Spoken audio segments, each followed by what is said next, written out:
Must have been a sweet dream. Oh, it was. All the socks matched. Never happened. But you been out gallivanting? Hardly. A very long, very frustrating city council meeting. I was on my way home. I saw the light. Mm-hmm. What? So what was it you stopped by here to tell me about? Why do I suddenly feel guilty when I haven't done anything? Simone and her husband are ending their marriage, and I want you to tell me that you had nothing to do with this. Case, I have nothing to confess. And I'm sure that that corroborates the information that you have from Simone. Corroborate? Confession?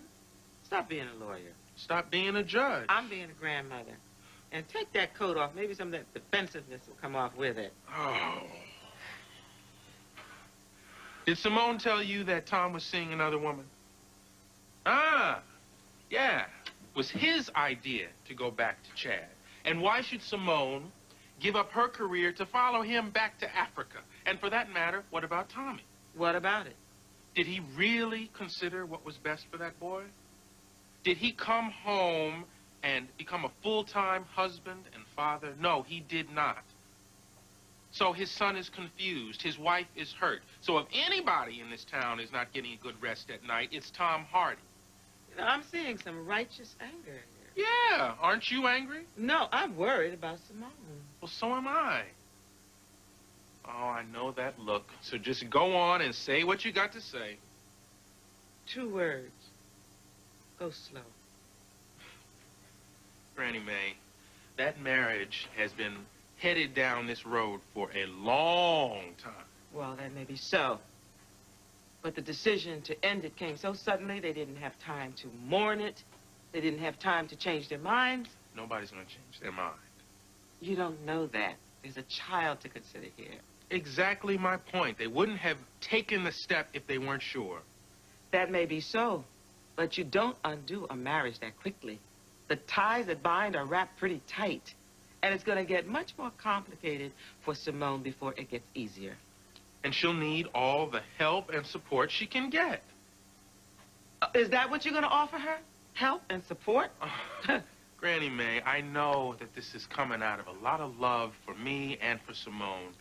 But frankly, I think you're being a little bit premature. I mean, we aren't even in the dinner and dancing stage yet. So it's not as if I'm about ready to rush over to this woman's house and propose marriage.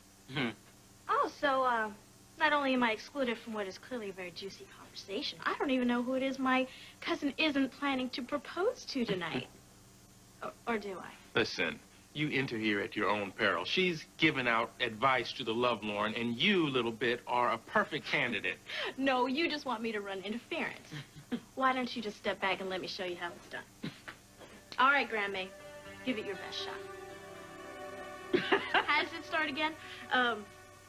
You are trying me sorely, girl. When did you two get to be so fresh? Next thing you'll be asking me about the good old days. No. I'm wise to you. Was there ever any doubt? So, she giving you as hard a time about Simone as she gives me about Jason? Simone is my friend.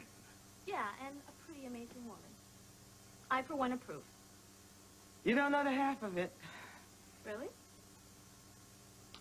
There were occasions when the Bradley Ward house wouldn't have survived without her help. You mean as a pediatrician? No, I mean cold, hard cash when the creditors were beating down our door. She's been very generous with her trust fund. Trust fund? News to you? She comes from a very wealthy family. Wish I'd known that during my campaign. Well, she hardly lives like somebody with big money. Well, the brownstone suits her. It gives Tommy a family structure that he doesn't have with his father being away so much. And Simone is surrounded by people who care and down-to-earth people. Like her. Tom Hardy's a fool. Yeah, I'll say. A trust fund, even. Keesha, I don't want you to joke about this. You know, you young people take marriage so lightly. Oh, looks like we're getting good old days whether we asked or not. Get comfortable. Make no mistake, marriage is tough, even for the best of us. And I had the best for Dan Ward.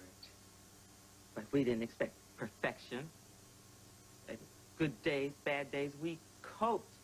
Back in those days, marriage was a lifetime commitment, a lifetime contract. And the deal was more important than the people who made it. Yeah, but Grandma, back then women had a hard time without one of those contracts. Now women have more options, especially if they have a trust fund, right? You really think I would go after some woman just because she had some money? No. The question is, are you planning to pursue Simone?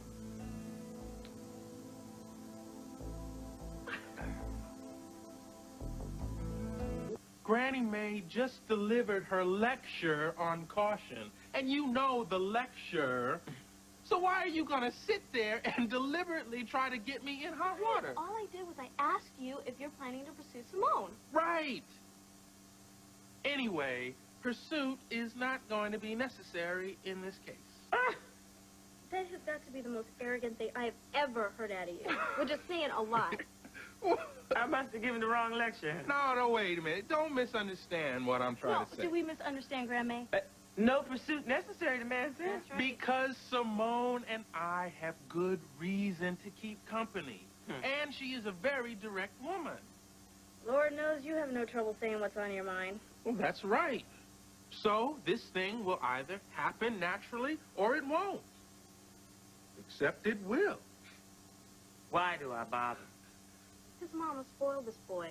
Grandma, you spoiled him too. Now look what you turned loose on the world. What are you gonna do about it? Wait for Simone to bring him down a peg or two. Oh, cousin, you are in for a rude awakening.